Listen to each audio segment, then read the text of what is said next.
Boys and girls, welcome back. Danny here, aka the Music Hermit, and today I want to help you figure out the fretboard and what notes are where a little bit quicker and easier by showing you a few little tricks that you can use. Let's go.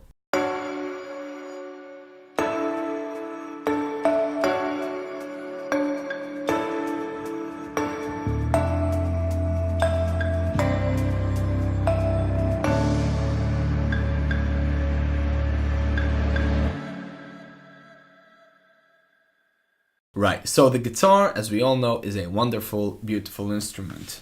It has so many applications in so many different styles of music.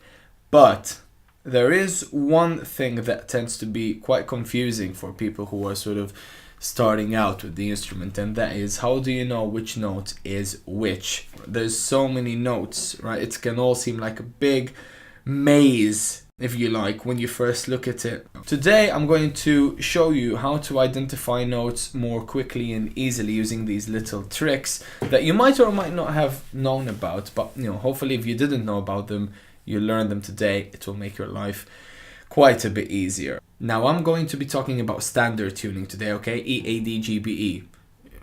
If you change the tuning, then obviously not all of this will apply. Some of it will, some of it won't. Let's say that I tell you to play this note and I ask you, what note is that?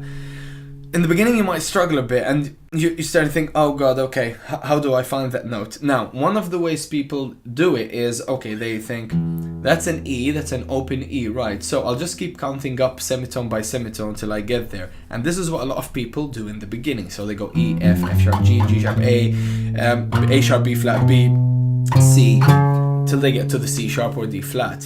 The first thing to keep in mind is that the 12th fret of every string has the same note name as the open string. It's just an octave higher.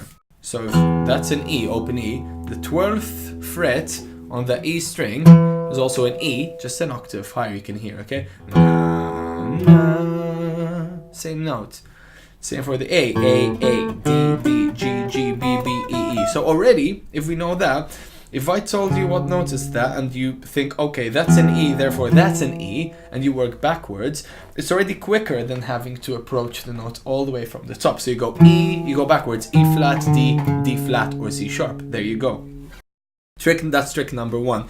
Use the octave range on the strings. The 12th fret, and this doesn't matter what tuning you're using, by the way, the 12th fret is always the same note name as the open string. It corresponds to just an octave higher. Now, trick number two.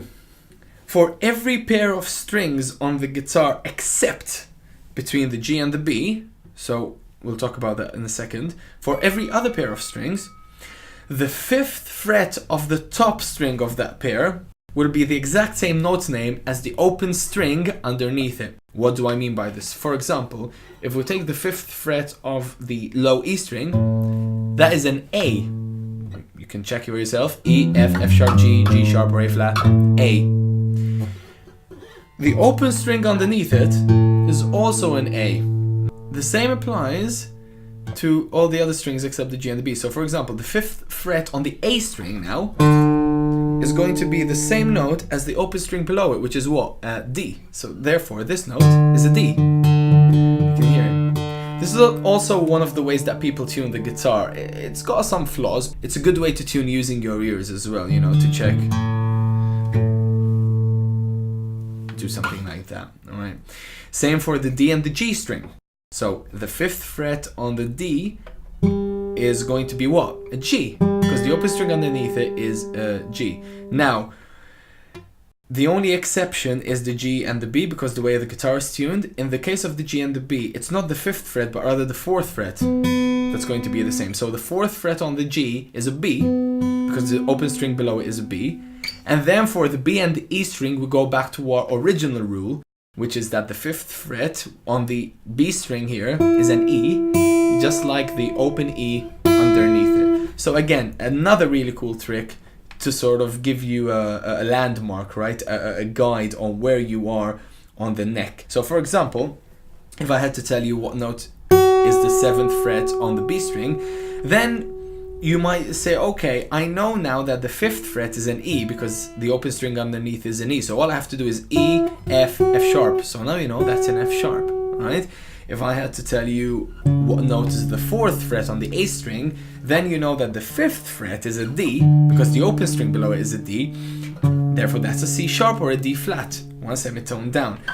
Now you can apply this principle of 5s to any other note on the guitar. It doesn't have to be an open string underneath it. What do I mean by this? For example, if I had to take this D here on the low E string, if I went down 1 string and back 5 frets, it's going to be exactly the same note in exactly the same octave. So D, if I go to the A string and then do -5, so -1, 2, 3, 4, 5, that's also a D.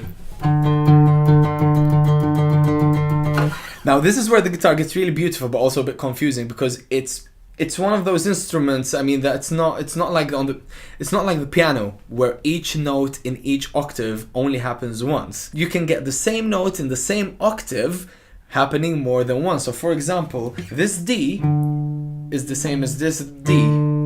It's the same as this D. Okay, so that's 3 places where that occurs. Now, it's not the D in the next octave, that's a different D. This is the same D we're talking about. Which is a benefit and also a disadvantage. It's a benefit because it gives you more options on where to play the same note. It's a bit of a disadvantage at first if you're starting to learn guitar because it can all get a bit confusing. But trust me, once you learn this stuff, it's incredibly useful. So you can use this to your advantage as well. Now, I will say that the exception again is between the G and the B. So for example, an F, this is an F, okay? Why? Let's see it. Why? Because this is a G, open G, go back by 2. G flat or F sharp, F. If I go to the string below it, the B, and do -4 in this case, 1, 2, 3, 4, that's also an F. This is the only pair of strings where you do -4. For all the others, you do -5. Here, for example. Okay, now what note is that? Now I know that's a B flat. Let's work out why that's a B flat. Well, it's a B flat because we know that's a G, okay? Because of the open string below it.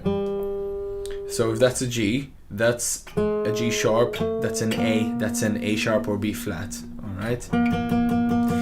So if I told you find me the same B flat in the same octave on the G string now, not on the D, you just go down by 1 string and -5. So -1, -2, -3, -4, -5, and that's a B flat. So guys, as you can see, all these little tricks will hopefully help you to unlock the fretboard and remove the mystery, okay, of the notes. It can help you to really start seeing patterns and to get ideas more easily. Again, these are going to act as signposts, as landmarks. Now on a final note, a really good exercise that I like to have my students do and that I would encourage you to do is to spend some time during your practice routine, even if it's 1 or 2 minutes, trying to just find a note at random and finding the most efficient way to name that note and then checking to see if you're correct. You can look it up online if you're not sure. You can use a tuner. This is going to help you, first of all, to really be quick on your feet, to know what the notes are and to think in terms of relationships between all these different principles that I've shown you today. But also, it's just going to really hammer things home to the point where eventually you're going to play a note so many times and name it so many times and say it out loud. By the way, guys, it helps. For some reason, I don't know why, but it helps.